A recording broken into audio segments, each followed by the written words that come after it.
These are stock bricks, by the way. These are bricks with fuel inside them.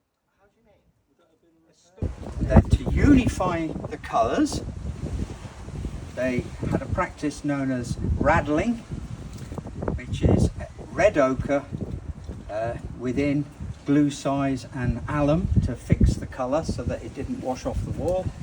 That then would be applied over all the brickwork. So brick and joint now would pick up that colour wash, that red colour wash.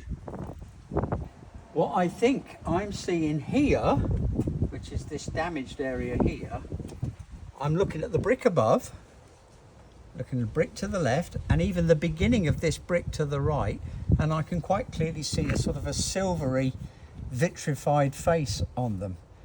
And this is actually the colour of that brick. That's how it looked when it came out of the kiln.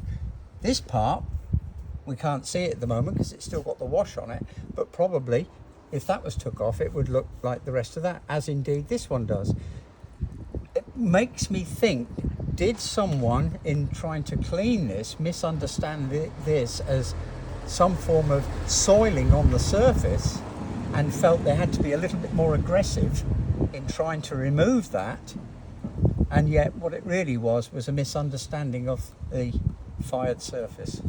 All that worming that's going on there isn't happening on any other brick around it. Yeah, but that's the only test area he did it with. Was how Yeah, big was the area? But you can see what I mean. That one is as well. Yeah.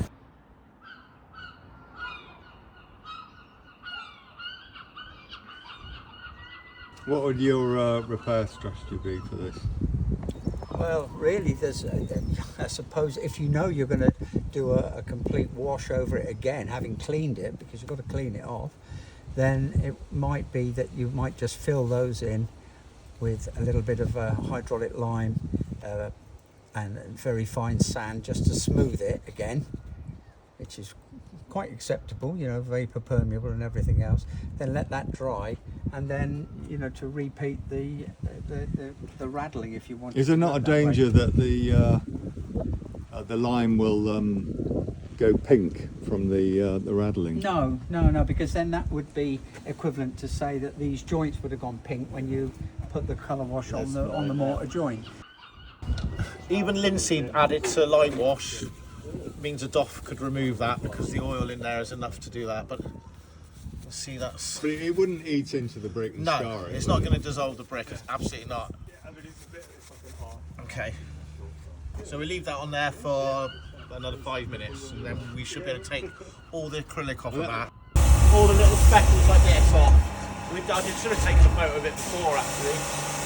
I'm sure you got some pictures. We've got pictures of what it looked like. Yeah, it's exactly like that, isn't it? Yeah, it was like that one, yeah.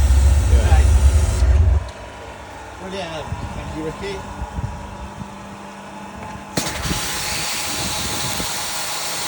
Right, taking the rubber off as well there.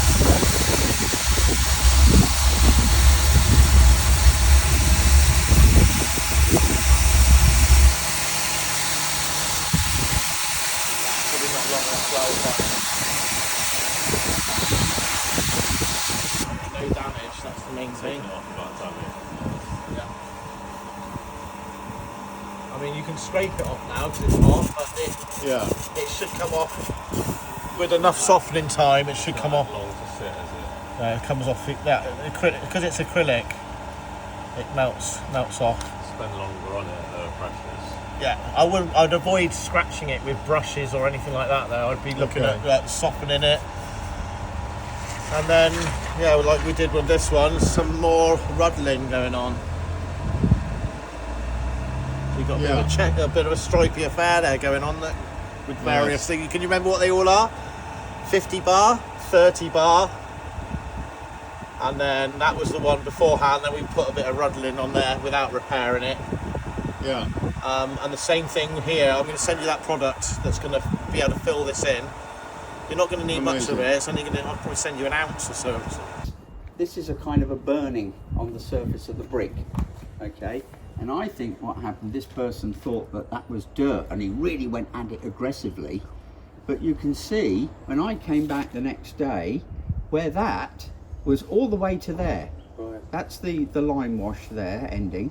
That was kind of looking like that, all the way to there, and the beginning of this brick had the same, and the lime wash, of course, carries on to here.